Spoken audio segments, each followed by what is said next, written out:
Bilib qo'yinglar, yana aytaman. Agarda ish soatini uzunligiga bog'liq bo'lsa edi, hayot farovonligi, jamiyat farovonligi, davlatning boyligi, yer sharida eng rivojlangan davlat O'zbekiston bo'lardi. Eng qoloq davlat Germaniya bo'lardi. Shundan xulosa chiqaringlar. Ishchilarni 16:00 dan keyin qo'yib yuboringlar. Shanba kuni indamanglar.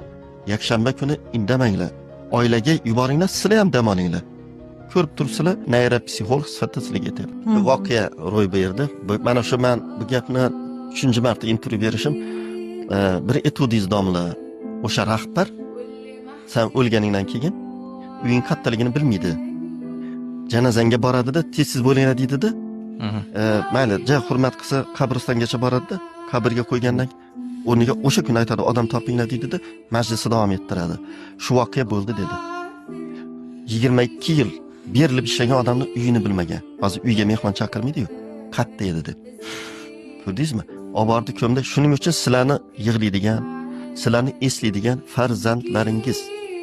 Oilani o'ylanglar. Ayoli farzand. Oila birinchi.